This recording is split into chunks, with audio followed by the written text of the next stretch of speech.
para hacer preguntas. Muy bien, voy a comenzar con el caso clínico. Dentro de la ficha de identificación es un paciente masculino de 51 años, nacido en Guadalajara. Los antecedentes heredofamiliares: el padre con diabetes mellitus tipo 2, finado a los 62 años de edad, secundaria a una hemorragia de tubo digestivo alto. La madre es hipertensa, con dislipidemia viva. Y tenía dentro de sus antecedentes una hermana que estaba finada a los 54 años de edad, murió por SEA de mama. Dentro de los antecedentes personales patológicos y no patológicos, el paciente refería alcoholismo de los 18 años a los 46 años, 3 veces por semana. Fumó de los 15 años a los 30 años, 2 cajetillas diarias.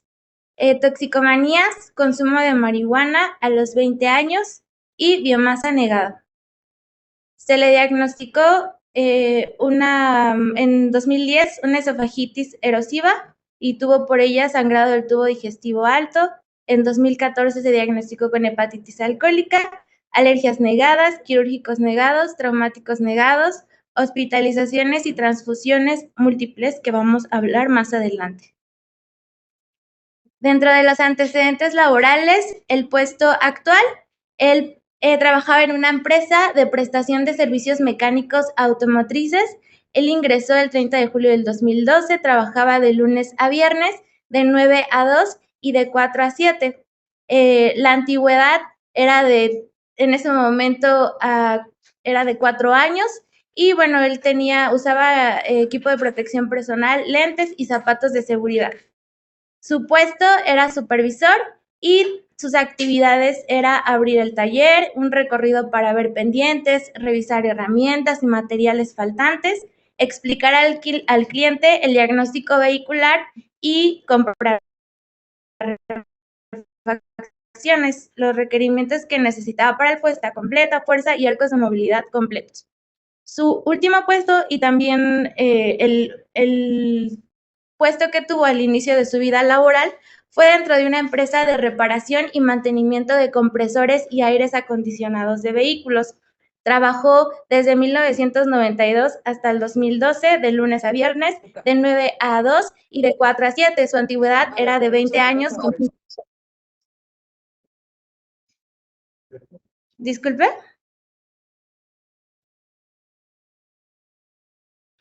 Ok. Su antigüedad era de 20 años con 5 meses. Y el único equipo de protección personal que utilizaba eran gafas. Dentro de la maquinaria que utilizaba era el compresor y herramientas manuales. Su puesto era técnico automotriz.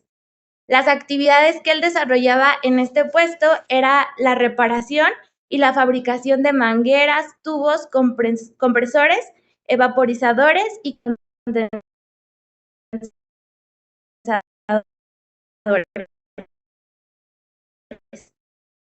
así como sacarlos y lavarlos con gasolina y thinner.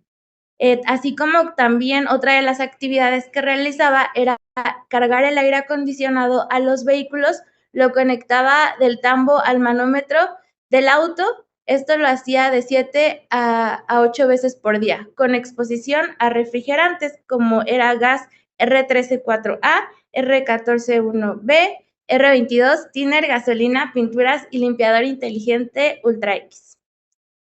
Dentro del padecimiento actual, vamos a comenzar en julio del 2013. Él presenta pérdida de la conciencia y lipotimia. 8 días posteriores presenta disnea de grandes esfuerzos, mareo, visión borrosa, edema de miembros superiores e inferiores, y pues dentro de los paraclínicos se detecta hemoglobina de 9 gramos sobre decilitro y se da tratamiento con multivitamínico y hierro. En diciembre del 2013 acude facultativo con un hematólogo y le diagnostica anemia perniciosa. Esto por el antecedente que él tenía con el uso del omeprazol y el alcoholismo. durante 3 años que tuvo el uso del omeprazol y el alcoholismo durante 15 años. Se le realiza nuevamente paraclínicos, reportando hemoglobina de 9.7 y se trata con vitamina B12, esto por 3 meses y va a tener seguimiento. Posterior, ya en marzo del 2014, se vuelven a tomar paraclínicos reportando hemoglobina de 7.1 y se reanuda multivitamínico por 6 semanas. Es importante aquí decir que el apego al tratamiento del paciente era irregular y era deficiente, además de que, bueno, él estaba asegurado también por el ISSSTE, entonces ahí hay como que notas o fechas que nosotros pues no tenemos por ello. En octubre del 2014, seguramente por continuar con las hemorragias y también, bueno, por la anemia, se acude al gastroenterólogo que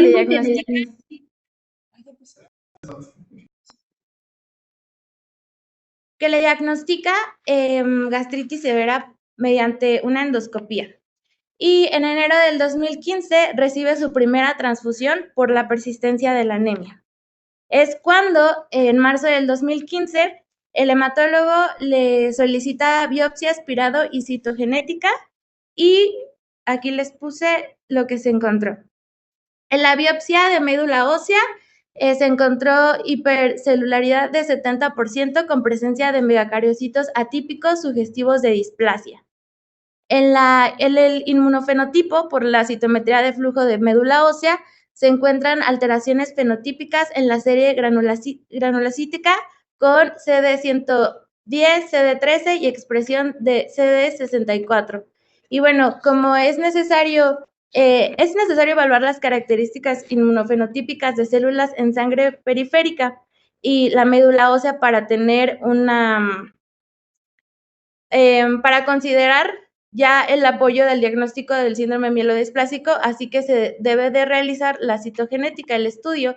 Es por eso que el hematólogo también se lo pide y la prueba citogenética reporta el cariotipo, del cariotipo con banda GTG de médula ósea, reporta de lesión del 5Q. Y bueno, aquí comienza su tratamiento con inmunosupresores selectivos, esteroides y continúa con los multivitamínicos. Posterior a ello, en 2016, pues necesita altos requerimientos transfusionales y se realizan múltiples internamientos en el ISSSTE. En 2017 se agregó tratamiento con inmunomodulador y se suspendió tras 18 meses por falla al tratamiento. Después, en el 2018, también se le agregó el factor estimulante de colonias de granulocitos y el tratamiento sustitutivo para la deficiencia de eritropoyetina. El paciente presenta pérdida de más de 20 kilogramos, astenia, dinamia, continúa con los altos requerimientos transfusionales, puesto que recibe aproximadamente en el año 2018 135 hemotransfusiones. Y es por esto que se inicia el protocolo de trasplante de médula ósea.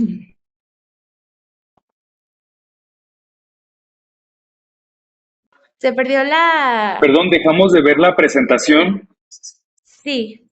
A ver, permítame tantito.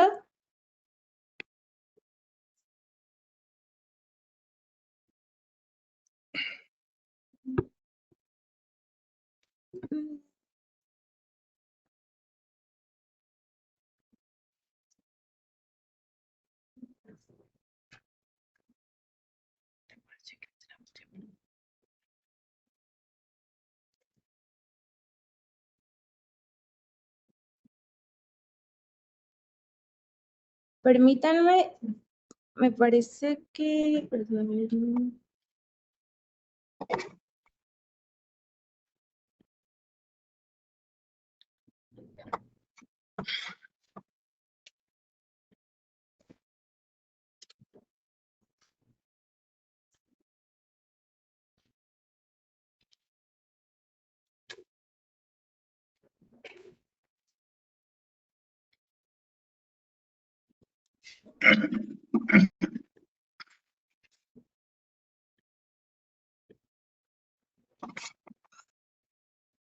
Me parece que ya la logran ver, ¿verdad?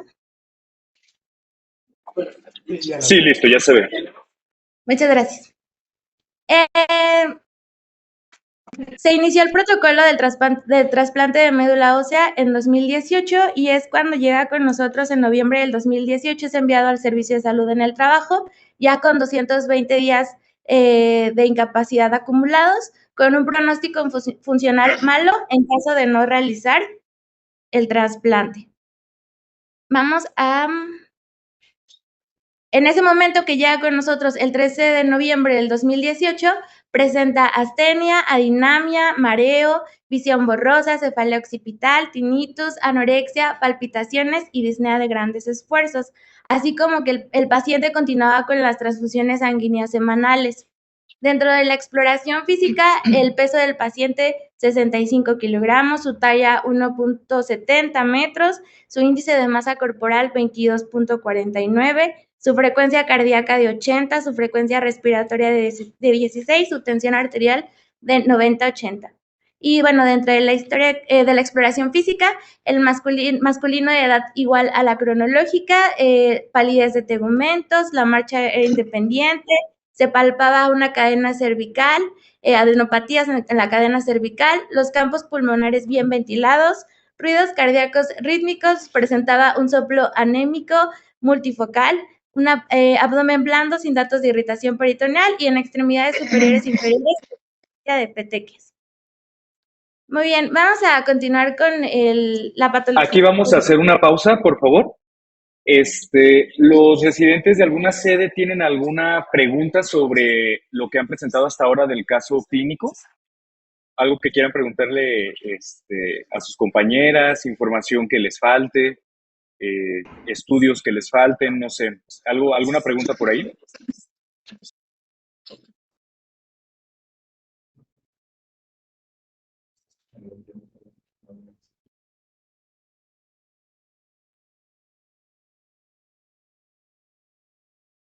Buenos días. Nosotros tenemos una duda. ¿Nos podrían repetir cuál es el gen que está modificado?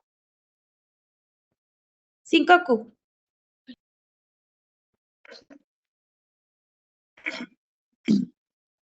Gracias. Perfecto, muchas gracias. ¿Tienen alguna otra duda o todo clarísimo con el caso? Perfecto. Entonces, ahora sí adelante, por favor. Creo que empezaron un poco antes, me conecté yo a las 10 en punto y ya iban por ahí por la historia clínica. No sé si ya estaba conectado enfermeras de trabajo, pero bueno, si hay algo, les preguntamos. Entonces, siempre hay que esperar, por favor, a que las presenten y todo, ¿no? Para iniciar la sesión. Entonces, adelante, por favor.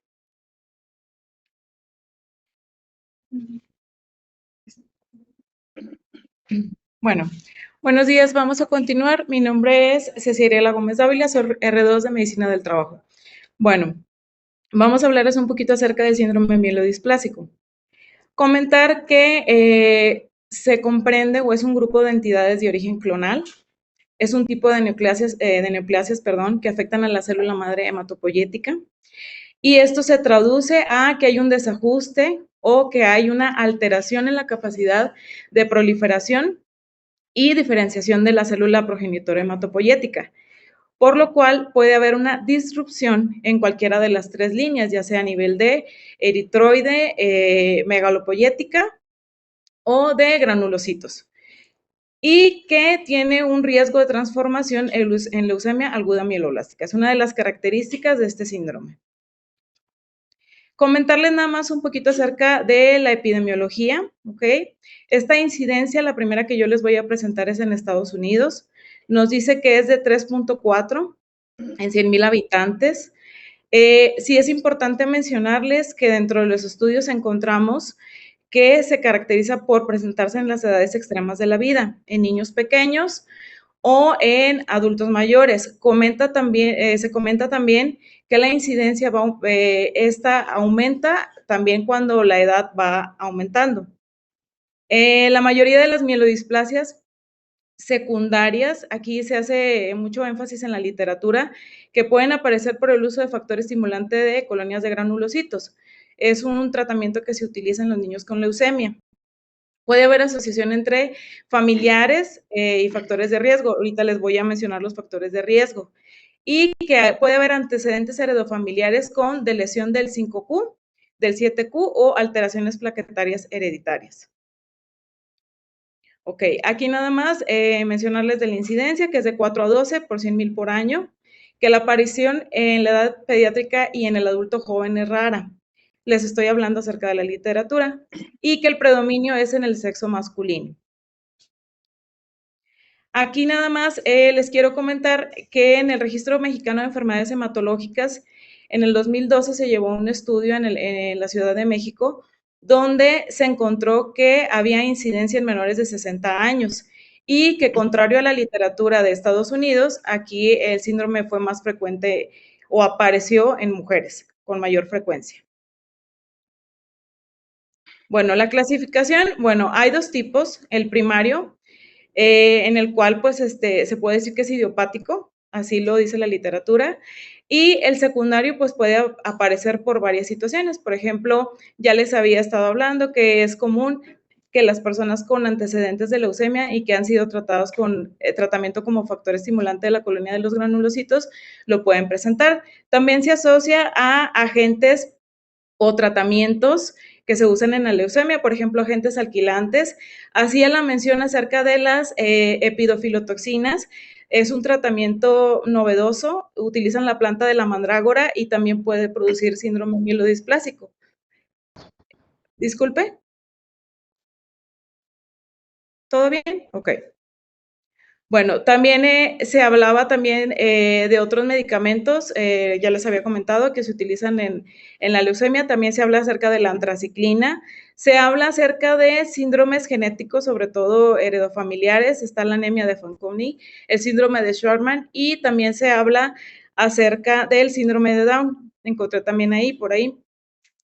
Otros factores de riesgo, bueno, dentro de las clasificaciones, pues aparecen también lo que son los factores de riesgo. Está la edad avanzada, está el sexo, ya les había dicho que pues es más común en el sexo masculino, perdón. En antecedentes de tratamientos con cáncer, los síndromes genéticos que ya se los había mencionado. Hay una variedad de síndrome mielodisplásico familiar. Si nuestro paciente fumó también, dice que se aumenta el riesgo y de que pueda padecer este síndrome. La exposición ambiental, pues aquí es muy importante porque hay estudios y hay literaturas que nos habla sobre la exposición al benceno, tolueno o el xileno. La radiación de tipo ionizante, muy importante mencionarla, y los hidrocarburos aromáticos. Les quise mencionar aquí qué personal ocupacionalmente está expuesto a estas sustancias. Me refiero al benceno, tolueno y xileno. Son personas que trabajan en las siguientes industrias, por ejemplo, la petroquímica, aquellas personas que trabajan con gasolina, los peleteros porque trabajan con solventes y disolventes, los zapateros porque también ha habido una relación con lo que es el pegamento que ellos usan, taxidermistas, pintores, huleros, fotógrafos y aquellos que trabajan con el ácido benzoico, que es un compuesto que se utiliza para germicidas en los hospitales. Aquí en el cuadro clínico, bueno, comentarles, si es un síndrome mielodisplásico, pues ya sabemos que van a estar afectadas cualquiera de las tres líneas. Entonces, las manifestaciones, como ya se las había comentado mi compañera, puede aparecer anemia, puede aparecer infecciones recurrentes o repetición, síndrome febril inespecífico, pérdida de peso. Puede haber ataque al estado general, por ejemplo, astenia, adinamia, ataxia, anorexia, cefalea, mareo, vértigo. Las neurológicas centrales, por ejemplo, nos habla acerca de midriasis, muerte. Las periféricas, alteraciones de la marcha, parestesias, disestesias, neuropatía desmielinizante o degeneración axonal. Y en respiratorias podemos tener tos, faringitis, adenoiditis y glositis. Y sin mencionarles, como ya les había dicho al inicio de la presentación, que puede presentarse una leucemia, las manifestaciones crónicas, pues puede presentarse una leucemia mieloide aguda. Okay. El diagnóstico, pues lo primero que vamos a encontrar cuando nosotros mandamos a hacer estudios de laboratorio es un síndrome anémico. puede haber neutropenia y puede haber trombocitopenia, porque ya habíamos mencionado que se pueden alterar cualquiera de las tres líneas. Sí es importante mencionar que se debe hacer para complementar nuestro diagnóstico de forma adecuada y correcta el frotis de sangre periférica, donde podemos encontrar las células de Auer, un aspirado de médula ósea, donde ahorita les voy a hablar acerca de las características que debe tener, y una biopsia de hueso. Ok. En la evaluación inicial, pues vamos a indicarle al paciente biometría hemática, un frotis de sangre periférica, el aspirado de médula ósea. Y sí es importante mencionar nada más que el diagnóstico diferencial lo vamos a hacer, por ejemplo, con una insuficiencia renal crónica, donde la eritropoyetina puede estar disminuida, en una anemia megaloblástica, donde puede haber disminución de folatos y B12, y en una anemia ferropénica, donde puede estar disminuido el hierro y la ferritina sérica. Para el diagnóstico de síndrome mielodisplásico es muy importante tener cariotipo, citometría de flujo, inmunohistoquímica y biología molecular. La biopsia de hueso valora la celularidad, la dismegacariopiesis, discúlpenme, el grado de mielofibrosis e infiltración. Les comento eso porque nos dice en la guía de práctica clínica que todo esto pues, nos va a decir el grado de malignidad. Para su confirmación, en la médula ósea debe haber displasia por lo menos 10%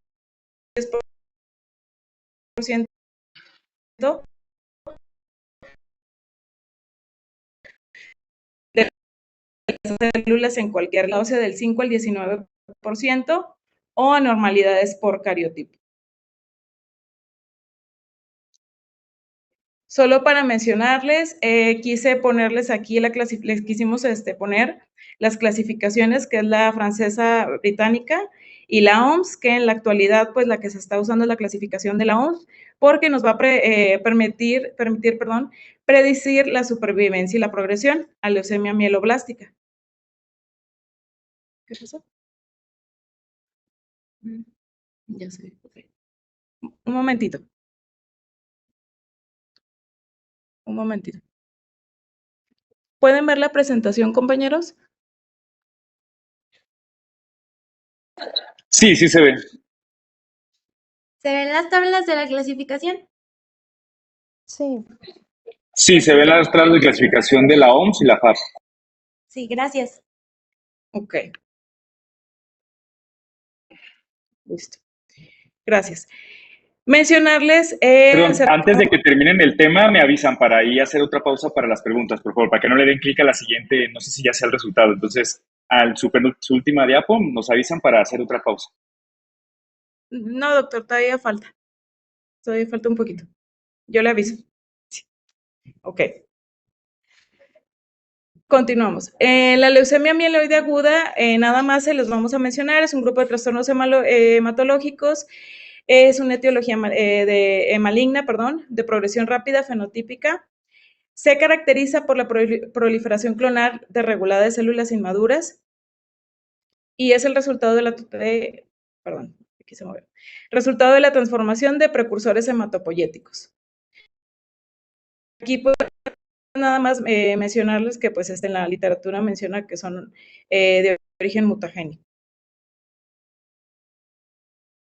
La leucemia mieloide aguda representa del 15 al 20% en adultos y su rango de incidencia es de 1.5 por 100,000.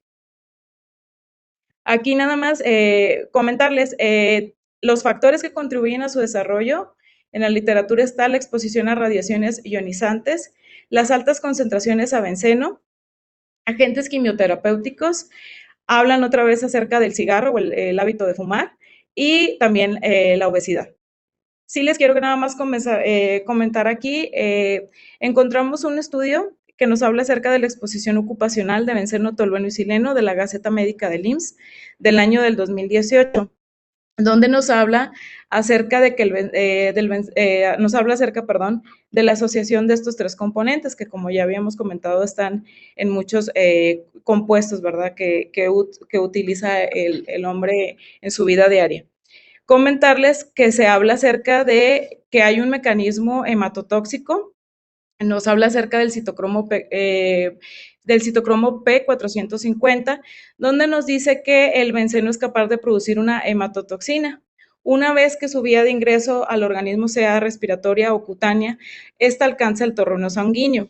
Aquí mencionan que el tolueno es altamente lipofílico y que el benceno, una vez que entra a torrente sanguíneo, alcanza rápidamente el torrente circulatorio, llegando a la médula ósea, acumulándose 20 veces más que otros compuestos. Al llegar ahí, menciona este artículo que se convierte en un epóxido y este se degrada a un fenol. ¿Y que va a causar? Bueno, a nivel de médula ósea lo que va a ocasionar es la disminución de los eritrocitos, también altera o disminuye la hemoglobina corpuscular media. Se habla acerca de que hay alteraciones a nivel de los leucocitos y sobre todo de los linfocitos B y T. Quisimos mencionarles este artículo para para que vayan escuchando o viendo la asociación que hay por la exposición a estos compuestos. Del pronóstico clínico, nada más mencionarles, compañeros, aquí les quisimos solamente mencionar cuáles son los favorables, intermedios o los adversos, que pues nos interesaría mencionarles aquí que en la literatura la de lesión del 5Q generalmente menciona que no progresa a leucemia y que es de buen pronóstico, que en el caso de nuestro paciente pues no fue así.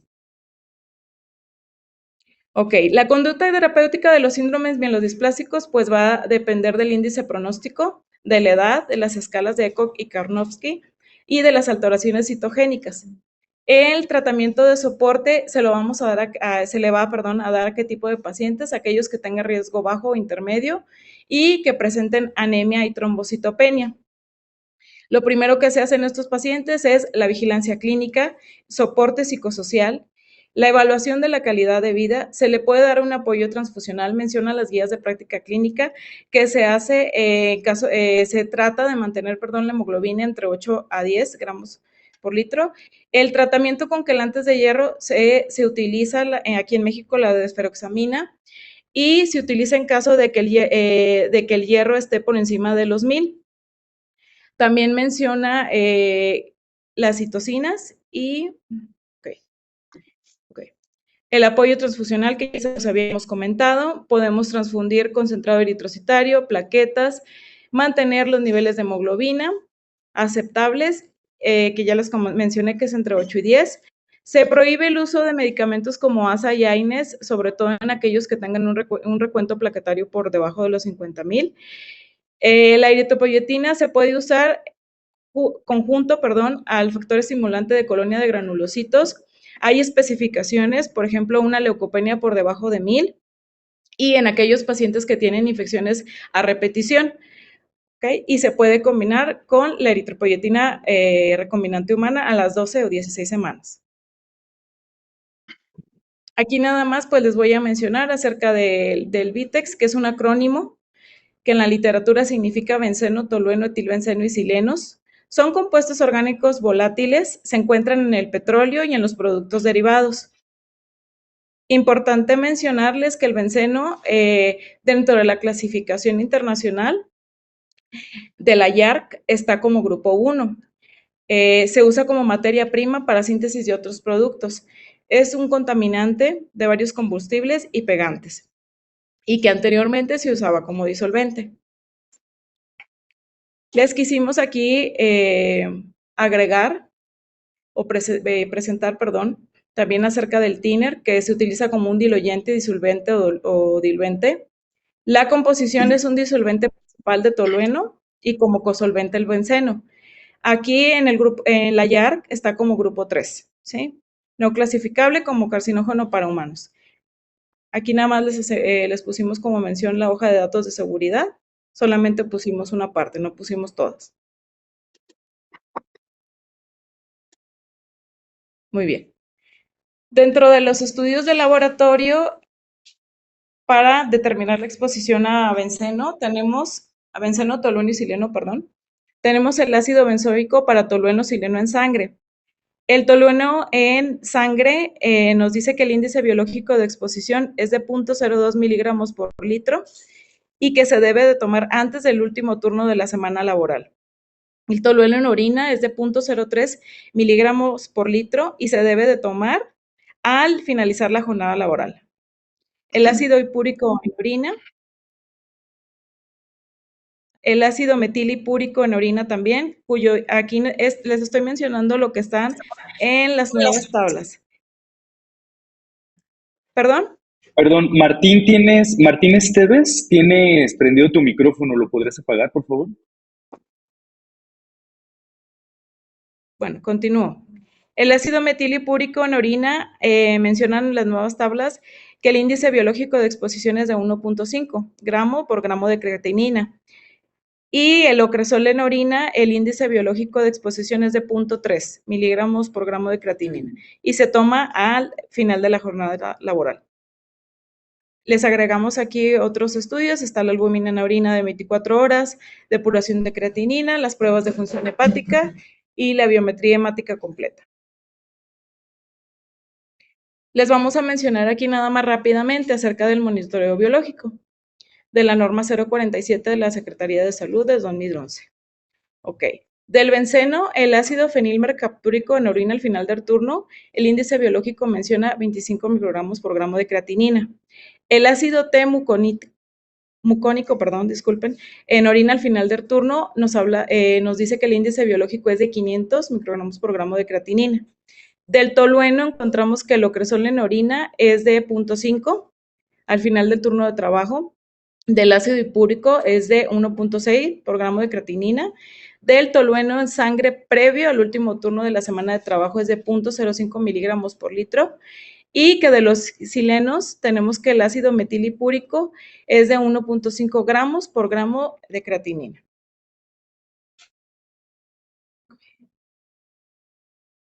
Aquí, espérame, ¿qué pasó aquí? Espérame. Ok. Bueno, aquí dice el monitoreo ambiental. Dice biológico, les pido una disculpa, pero es monitoreo ambiental. Por la norma 010 de la Secretaría del Trabajo y Previsión Social de 2014, donde nos dice que el benceno es de 0.5 a 2.5 partes por millón. Les menciono que el tolueno, la vida media biológica es de 2 horas y que es de 20, aquí en el monitoreo ambiental es de 20 partes por millón y que de los silenos es de 100 a 150 partes por millón. Adelante, doctor. Tenemos aquí algunas preguntas. De Jalapa, Veracruz, preguntan si tienen la hoja de seguridad de la empresa donde trabajaba la persona. Tenemos más adelante, cuando ya les presentemos la resolución del caso, tenemos el resultado de la investigación que se hizo. Ok, ¿y ahí está la hoja de seguridad específica de la empresa? No. Ok, entonces eso es algo importante y sobre todo en los compuestos orgánicos, sobre todo en thinner. El thinner no es el mismo thinner el que venden en cualquier lado.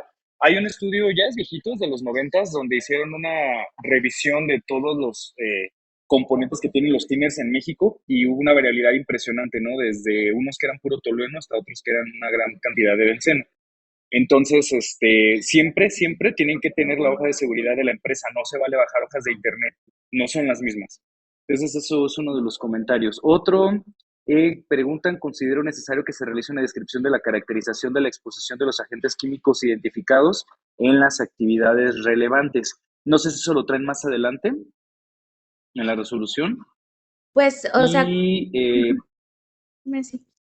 adelante. No, sí, si quiere ahorita que presentemos, bueno, yo creo que ya cuando presentemos la resolución del caso y cómo se motiva, pues a lo mejor se pueden esas dudas Perfecto. Contestar. Y la pregunta Jesús, ¿qué síndromes mielodisplásicos están asociados a la exposición con benceno?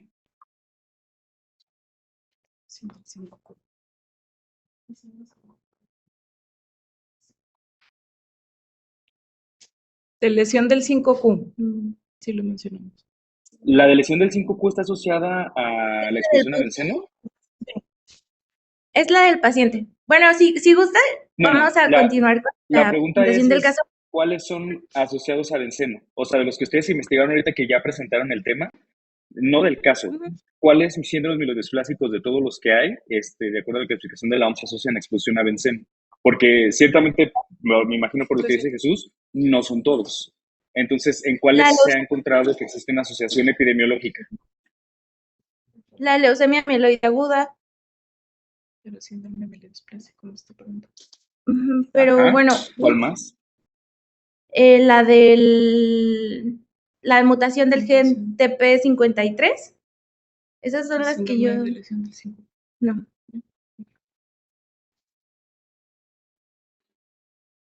Y bueno, esas son las que Ok, yo tengo. por ahí nos faltó revisar eso, ¿no? Hay una clasificación, en la de la OMS está bien y ya hay artículos donde han encontrado asociaciones que han hecho los odds ratio de estudios de caso con caso, que es regularmente como lo hacen en estudios retrospectivos, de puros casos.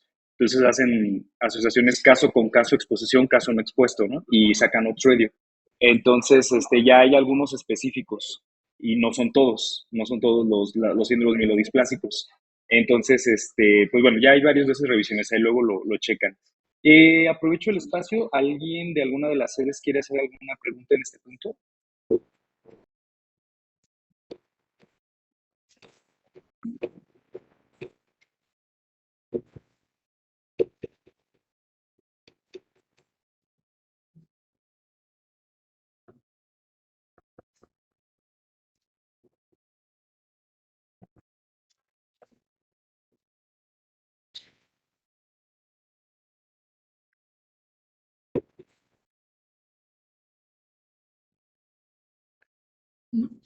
Si no, podemos continuar con el... Yo quiero participar. Hola, buenos días. Soy el doctor Tinajero del área de enfermedades de trabajo. Buenos días a todos, un gusto saludarlos. Hasta el momento en lo que llevamos del caso clínico, hay que recordar nuestras bases para el estudio de enfermedades de trabajo, donde nos dicen que la historia clínica ocupacional pues, es el gold estándar para el diagnóstico de cualquier tipo de enfermedad, ¿no? Y ahora nuestro procedimiento para la calificación de enfermedades de trabajo, pues tenemos diversas modalidades de poder hacer esta calificación. Y en primera instancia, para nosotros, como a veces se complican los estudios ambientales para realizar la identificación específica de agentes químicos o a veces no tenemos forma de identificar estos agentes, pues nuestra primera opción para elaborar todo el estudio de una probable enfermedad de trabajo, pues es mediante la historia clínica que ustedes hacen, ¿no? Entonces, me gustaría, por favor, que nos presentaras, o bueno, que nos pusieras de tu presentación la historia laboral de este trabajador, porque considero que tiene ahí unas áreas de oportunidad. ¿Te puedes Sí, regresar tantito, por favor? sí, permítame.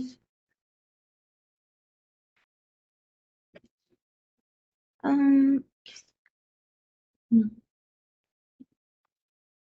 Este es el puesto actual y este es a la empresa donde se le atribuyó era de reparación y mantenimiento de compresores y aires acondicionados de vehículos. Su puesto era técnico automotriz y estas son las actividades a las que tuvimos acceso, de las que realizaba y a lo que estaba expuesto. Perfecto. Entonces, para caracterizar el puesto de trabajo del trabajador, como bien lo dice la doctora Julia en el chat, dice, consideramos necesario que se realice una descripción de la caracterización de la exposición a los agentes químicos identificados en las actividades relevantes. Si bien es cierto que ustedes nos ponen ahí las actividades en general que realiza este trabajador, pero si ustedes no tuvieran acceso, por ejemplo, a la empresa para realizar un estudio ambiental, pues lo único que tendríamos sería la versión del trabajador, o pongamos en consideración también aquellos casos en los que el patrón pues no nos responde la ST9, no nos deja entrar a la empresa, y entonces, ¿cómo vamos a calificar? Pues obviamente se puede hacer siempre y cuando nosotros hagamos una buena historia clínica y una buena caracterización de la enfermedad. con los datos que nos da el trabajador y con lo que nosotros vamos a identificar en la bibliografía, ¿no? También. Entonces, aquí me hubiera gustado que desarrollaran un poco más estas actividades, cómo las hace, acuérdense, cómo las hace, cuánto tiempo, durante cuánto tiempo, ¿no? Para que nosotros tuviéramos una idea más centrada en cuánto tiempo este trabajador en realidad está expuesto a las sustancias químicas. Digo, tenemos ahora ya las cédulas que emitió la STPS, donde nos dicen, bueno, qué actividades, a qué agentes están relacionadas a cierto tipo de enfermedades, ¿no? Y bueno, este trabajador, por lo que identificamos a bote pronto, pues obviamente está expuesto, ¿no? O consideramos que sí está expuesto a algunas sustancias químicas, pero debemos identificar claramente si esa exposición es relevante o no para el desarrollo de la enfermedad mielodisplásica, ¿no? Porque tiene también un factor agregado, ¿no? Como el tabaquismo que pudiera por ahí ocasionarle, ¿no? Digo, es un factor agregado, ¿no? La exposición puede ser clara con esto que ustedes nos muestran, pero sí hay que desmenuzar más específicamente qué tipo de actividades, durante cuánto tiempo, a qué está expuesto, que me imagino que lo vamos a ver en la segunda parte de su exposición, ¿no? Pero aquí en la historia clínica recuerden que eso es súper importante si ustedes no tienen acceso a ninguna otra información más que a la información que el trabajador nos da en el interrogatorio, ¿no? Y así quiero especificar así claramente. Una buena historia clínica sí nos puede dar lugar a poder caracterizar bien una exposición a algún agente que nos puede dar lugar a una enfermedad de trabajo. Y bueno, las dejo continuar. Juan Sí, Carlos, muchas yo quisiera comentar algo más, perdón, doctores. Yo soy el doctor Manuel Martorell, soy el jefe del área de enfermedades de trabajo y bueno, complementando un poquito lo que comentaba el doctor Juan Carlos y el doctor Real, resaltar esta parte de la historia clínica laboral es muy importante, prácticamente es la piedra angular que nos permite a nosotros, uno, tratar de establecer cuál es la empresa donde fue la exposición relevante. Porque bueno, ustedes ya establecieron una aquí con una exposición de aproximadamente una duración de 10 años, que eso también es importante para saber cuánto tiempo tiene que pasar después de la exposición para que se presente el síndrome mielodisplásico. Dos, en las siguientes empresas en las que estuvo también es muy posible que haya estado expuesto también al mismo agente, pero habría que tener en cuenta la intensidad de la exposición. Eso es algo que nos da la historia clínica, tanto la duración, la frecuencia, las repeticiones y la intensidad de la exposición. Con eso ustedes se dan una mejor idea de dónde pudo haber estado más expuesto independientemente del tiempo. Y la otra cosa que quisiera agregar es, preguntaban, ¿cuáles son los síndromes mielodisplasicos asociados a benceno? Bueno, la IARC establece justo todos los sitios de cáncer y con la evidencia en humanos, tanto suficiente como limitada. Prácticamente hablamos de grupos 1 y 2. Y ahí es donde se puede encontrar, o sea, no solamente en los estudios de la OMS, sino prácticamente la IARC se dedica a eso y pues tenemos una gran variedad de leucemias, linfomas, que están asociados a benceno. ¿Ok? Como dijo el doctor Alex, el thinner pues es una mezcla de muchos disolventes orgánicos. No sabemos normalmente su composición, y tampoco está estandarizada esta parte. Y la otra también tenemos que recordar que la gasolina también tiene benceno. En muchas otras partes del mundo la gasolina se le llama benzina, precisamente porque la gran mayoría de sus componentes son disolventes orgánicos. Sería mi participación. Adelante, doctora, ahora sí. Sí, muchas gracias. Ok, vamos a ver la resolución del caso clínico y quizás podamos abordar esas cuestiones que se nos presentaron. El primer paso, cuando ya llegó al servicio de salud en el trabajo, pues se le hizo la detección, la atención y la calificación de la probable enfermedad de trabajo según el procedimiento vigente. Se dictaminó como si enfermedad de trabajo.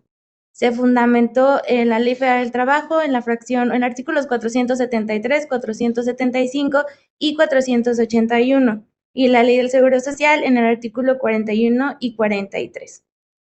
Ahora sí, ¿qué motivó la calificación? Los comentarios que hicieron los doctores pues son muy acertados.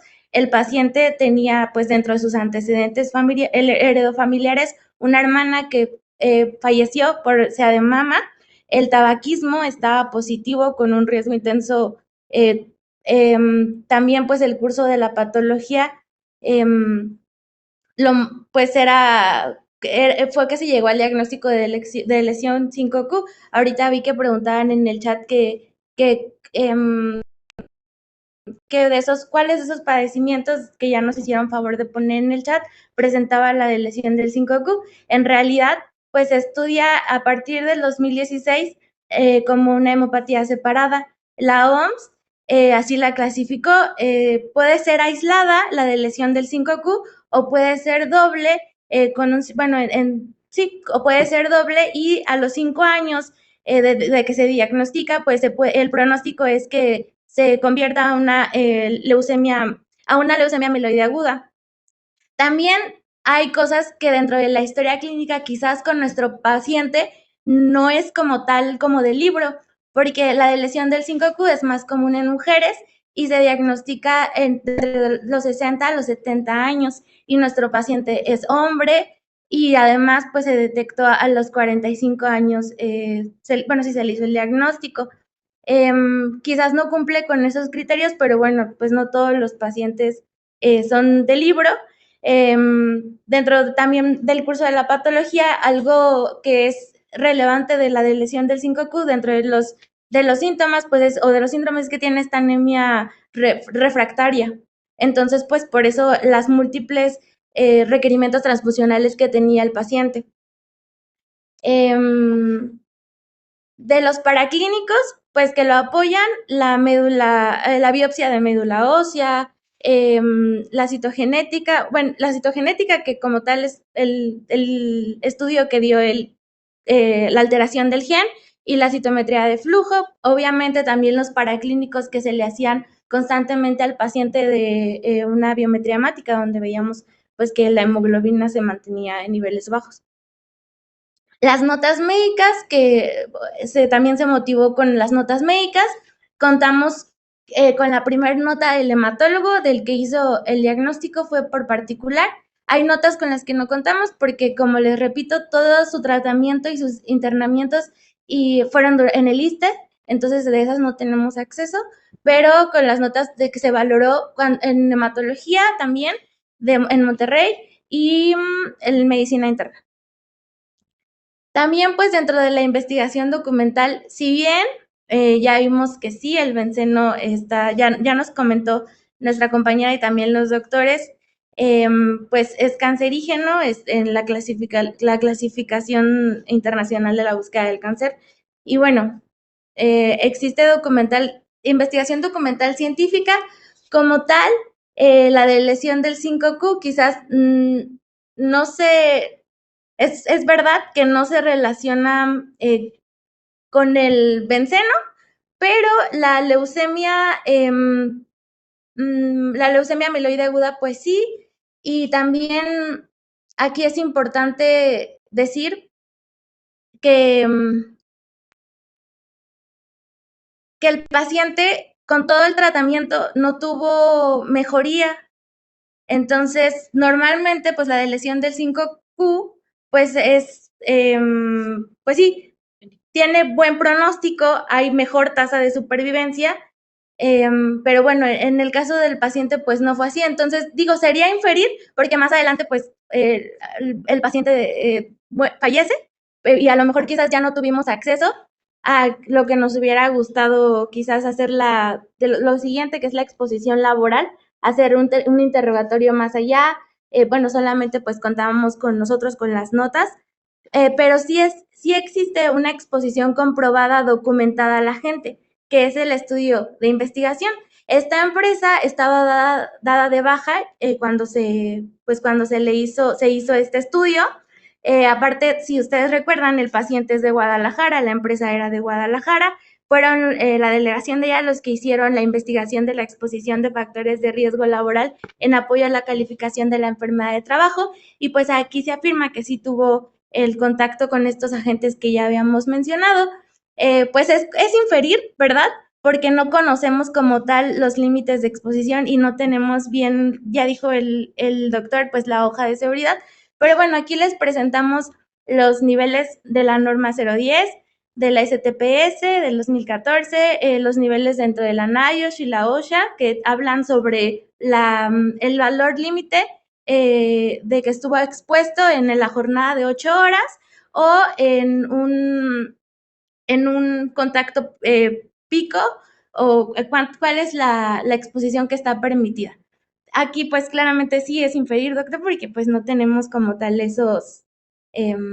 no contamos con esos datos. Una pregunta, y si tuvieras la evaluación del medio ambiente laboral y te la reportaran por abajo del valor límite de exposición, ¿influiría en algo la decisión que tomaste con este paciente? O bueno, que tomarías con este caso.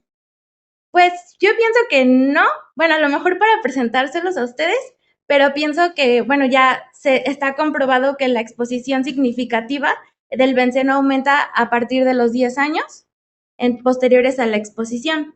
Entonces, pues en realidad, como también por ejemplo, en la tabla de enfermedades, ahí pues sí nos dicen, ¿no? Que el benceno está asociado a qué trabajos. Y bueno, también es importante recalcar que el paciente no usaba equipo de protección personal, o sea, el benceno es volátil, pues lo respiró, tenía contacto directo con la piel. Entonces, bueno, yo creo que no, yo creo que sí tuvo pues mucha exposición conforme a las actividades que el paciente ya pues se le preguntó en la historia laboral, en sus antecedentes laborales.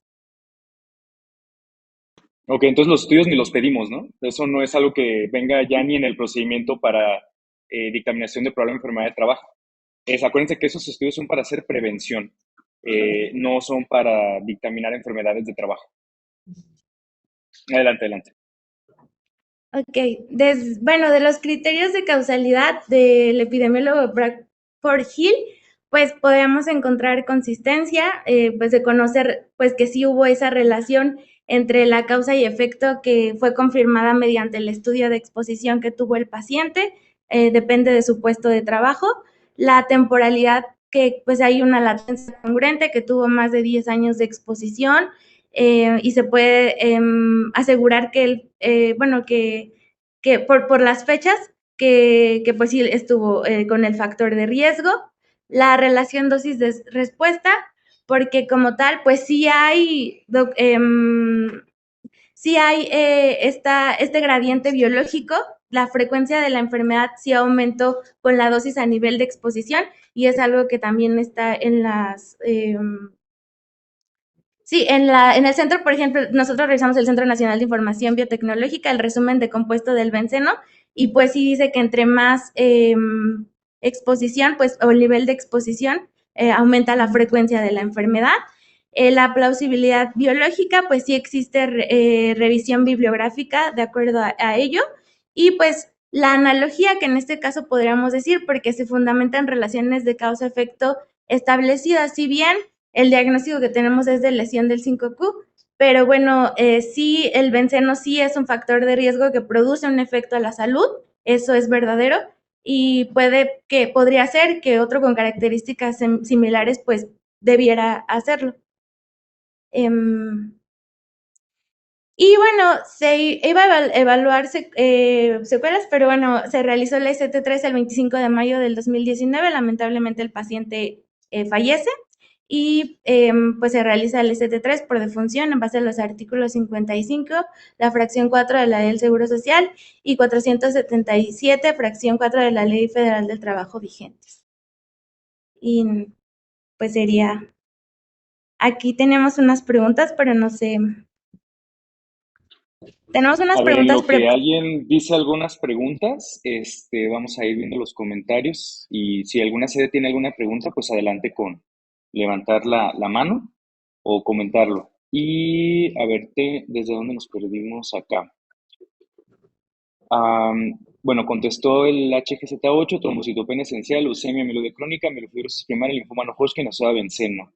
Y luego le respondieron que si en alguna de las patologías o etiologías por deleción del 5Q, alguien, no sé quién, dice sí en la leucemia mieloide crónica y luego dicen que no, que la leucemia mieloide crónica es la translocación del 9 al 21, por lo que afecta a líneas linfoides y eritroides, y que en la deleción del 5Q afecta a línea eritroide. Y luego pregunta la doctora Isabel Torres que qué fracción del 513 de la Ley Federal del Trabajo utilizaban para fundamentar la calificación. No sé si La, se alcanzó a ver. Ajá. ajá, sí, perdón. Sí, adelante, adelante. ¿Cuál es la que usaron? Bueno, la fracción fue la 155, la anterior, la de cánceres diversos. Ah, ok. Este caso fue de antes de la actualización de la tabla, ¿verdad? En la actual la O- buscamos y podría ser la 71, el síndrome mielodisplásico no clasificable. También podría ser 521, 25, perdón, trastornos de la sangre.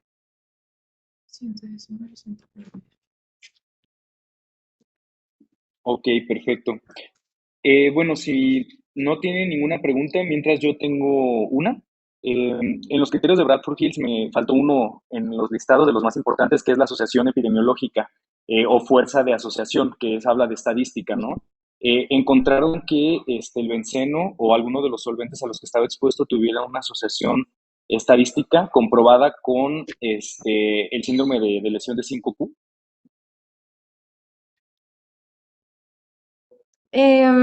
No, como tal no lo encontramos, por eso no lo pusimos.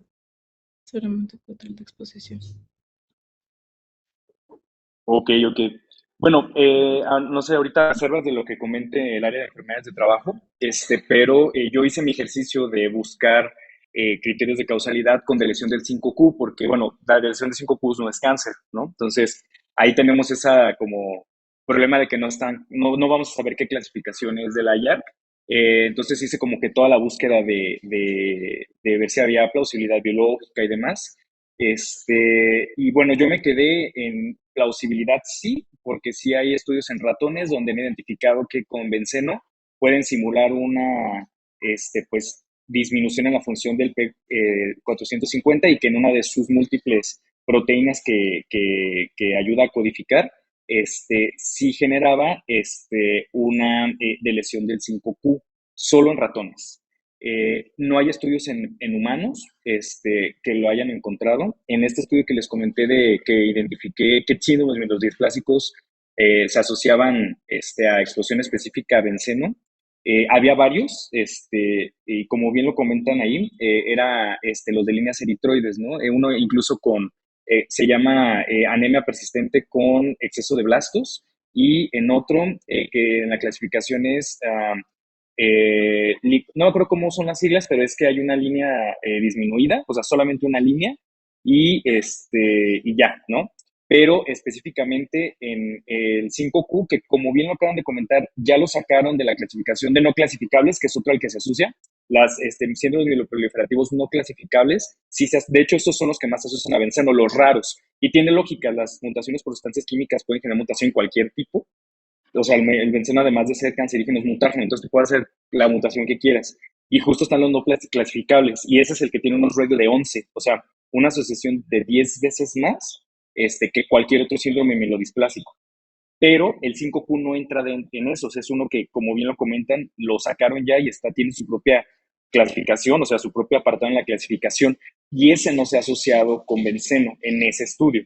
Y es un estudio retrospectivo muy grande que justo hicieron una revisión para ver qué mielodisplásicos se asociaban. No encontré otros, o sea, ya específicamente buscando con diferentes palabras clave en PubMed, ¿no? O sea, 5Q, síndrome 5Q, mielodisplasia 5Q, busqué varias, hice de varios, hay buscadores con benceno o con BTX y no encontré ninguno. Por eso pues quería preguntar si lo habían encontrado específicamente, porque digo, en este tipo de enfermedades, la exposición al benceno como que está clara, ¿no? O sea, todos los tienen benceno. Entonces, esa parte no hay tanta duda. El problema es si sí se asocia con el tipo de enfermedad. Entonces, sí se asocia con muchos síndromes mielodisplásicos, estos tres tipos que les digo, y además con las leucemias que ya la IARC tiene bien definidas, ¿no? pero yo no encontré que con 5Q se asocie. De hecho, es como esa la causa, es como genética directa, ¿no? Es una rara, es una alteración pues congénita o adquirida, pero no se han encontrado asociaciones con químicos. Digo, al menos no con benzeno y con BTX, no revisé otros químicos, pues porque sí hice buscadores así muy específicos. Entonces, dentro de los criterios de Bradford Fields, pues la asociación estadística pues es el criterio más fuerte junto con la exposición, ¿no? Que si tengas exposiciones. Gradientes dosis y respuesta, pues menos, digo, con 5Q, a lo mejor y con otros síndromes mielodisplásicos o en general con síndromes mielodisplásicos, no busqué eso, pero con 5Q yo no encontré. Entonces, pues no sé, yo digo, no sé, le veo, como que no le veo forma tanto de asociarlo en este particular escenario. Y a lo mejor no, como bien lo dice, no tenemos todas las respuestas en todos los casos, pero nosotros trabajamos con la información que ya existe. Y hoy en día, pues no hay asociación epidemiológica, ¿no? Sobre todo en estas enfermedades que no están en la tabla, o sea, síndrome de 5Q no está en la tabla de enfermedades de trabajo, están síndromes mielodisplásicos, ¿no? Y justo está otros, que es la clasificación de otros, que viene tal cual de la OMS, ¿no? Otros síndromes no clasificables, es uno de los puntos de la clasificación de la OMS, que es en el que sí se asocia con ese otro radio de 11. Entonces, o sea, sí tienen que hacer como esa búsqueda más a profundidad, sobre todo en que síndrome mielodisplásico no es una enfermedad, es un síndrome que abarca muchas enfermedades. Sí, Y claro. bueno, ese es mi comentario. Ujú. También pienso que quizás es muy reciente la bibliografía, entonces quizás en ese momento pues sí formaba parte de como tal de pues de la clasificación, entonces podría ser también considerar eso en este caso, que de hecho por eso les pusimos como los estudios que nosotros habíamos encontrado, porque son muy recientes en realidad. Entonces, estos fueron como los que se utilizaron y nosotros les pusimos estos pues son como del 2020 para acá. Entonces, también podríamos considerar que pues se va actualizando. Dentro de la pregunta que hace mi compañero, la evaluación podría ser con el 525, que son trastornos de la sangre, y ahí va de 60 a 100. Entonces, pues al final el paciente sí estaba casi hospitalizado, cada semana estaba en requerimiento transfusional, entonces pues se lo podría evaluar con 100%. Perfecto, muy bien. Pues no sé si doctor Belmar, doctor Juan Carlos tengan algún comentario final.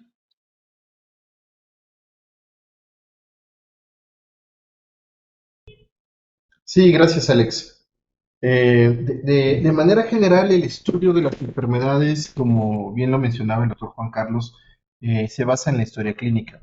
Y como bien dicen, toda la bibliografía y todo lo que está escrito en la literatura puede ser muy nuevo, puede ser que no tenga mucha fuerza de asociación, puede ser que no tenga toda la, la, la fuerza que se necesita para poder tomar una decisión. Pero tenemos que tomar la decisión con base en lo que encontramos, con base en un buen análisis clínico y de la literatura. Como nosotros no somos en este caso neumólogos, digo, hematólogos, ni tenemos tanto conocimiento en eso, tenemos que apoyarnos de las instituciones que sí lo tienen o de las experiencias más grandes que sí lo tienen, y para eso está la IARC. Entonces, no solamente es cuestión de revisar el listado que dice, bueno, este agente está asociado en categoría 1 para tal enfermedad o para tal tipo de cáncer, sino es meterse realmente dentro de la monografía. El listado nos da una orientación grande, pero no nos permite saber cuánto es esa fuerza de asociación de lo que estaba hablando Alex. A lo mejor el estudio o el tipo de leucemia o el tipo de cáncer en particular que estamos buscando ya lo exploró la IARC con la evidencia en el momento que hizo estas revisiones, y a lo mejor estaba, no sé, en un 2B y estaba tratando de crecer, pero ya se está formando el criterio técnico para poder asociar esto con mejor fuerza. Entonces sería cuestión de que ustedes revisaran realmente el contenido de las monografías de la IARC. Como bien lo menciona Alex, el síndrome mielodisplásico es un síndrome, puede tener una gran variedad de enfermedades hematológicas asociadas, principalmente leucemias, linfomas, mielomas incluso, y cada uno de estos tiene una monografía específica en la IARC. Entonces, el chiste es meterse dentro de la monografía, revisar los estudios, en dónde se hicieron, con quiénes se hicieron, cuáles fueron los criterios de latencia, y eso nos va a permitir a nosotros tener un panorama mucho más grande para tomar una decisión apoyada en la literatura, apoyada en la historia clínica laboral, para poder decidir si se trata o no de una enfermedad. Recordemos que en México son causadas directamente por el trabajo, exacerbadas por el trabajo o relacionadas con el trabajo, son de trabajo. Entonces, con base en esto también nosotros lo justificamos médicamente, lo podemos fundamentar legalmente y establecer con mayor seguridad nuestra decisión, porque este tipo de enfermedades pueden ser debatibles, los patrones se pueden inconformar, entonces necesitamos nosotros tener una muy buena motivación y una buena fundamentación para poder defender este tipo de enfermedades. En términos generales, creo que la decisión fue acertada, fue una enfermedad de trabajo, y bueno, el desenlace fue funesto. Entonces, probablemente también le faltó a la parte médica establecer el diagnóstico nosológico de precisión y no solamente quedarse con el síndrome mielodisplásico con una lesión del 5Q. En términos generales, creo que pues ese sería mi comentario. ¿Algo más que adicionar, Juan Carlos?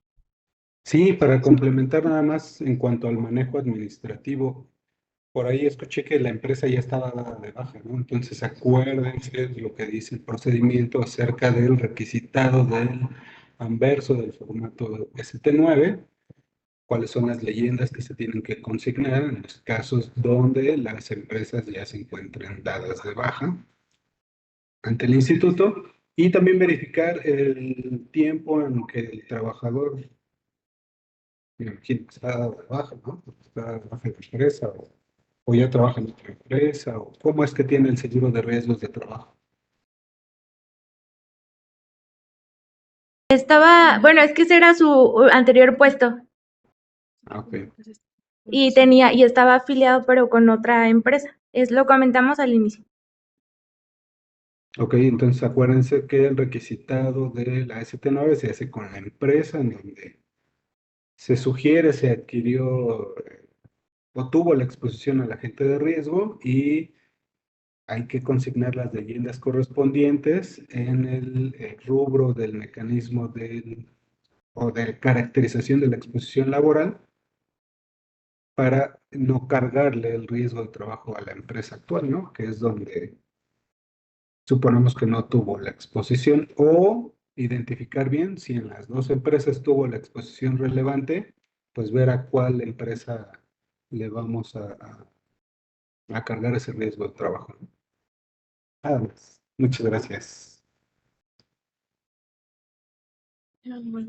Sí, pues muchísimas gracias por su atención. Esperemos que sea aprendizaje y pues gracias por su tiempo. Gracias a ustedes por la presentación. Hasta luego. Hasta luego. Hasta luego, buen día. Buen día. Buen día a todos. Gracias, hasta luego.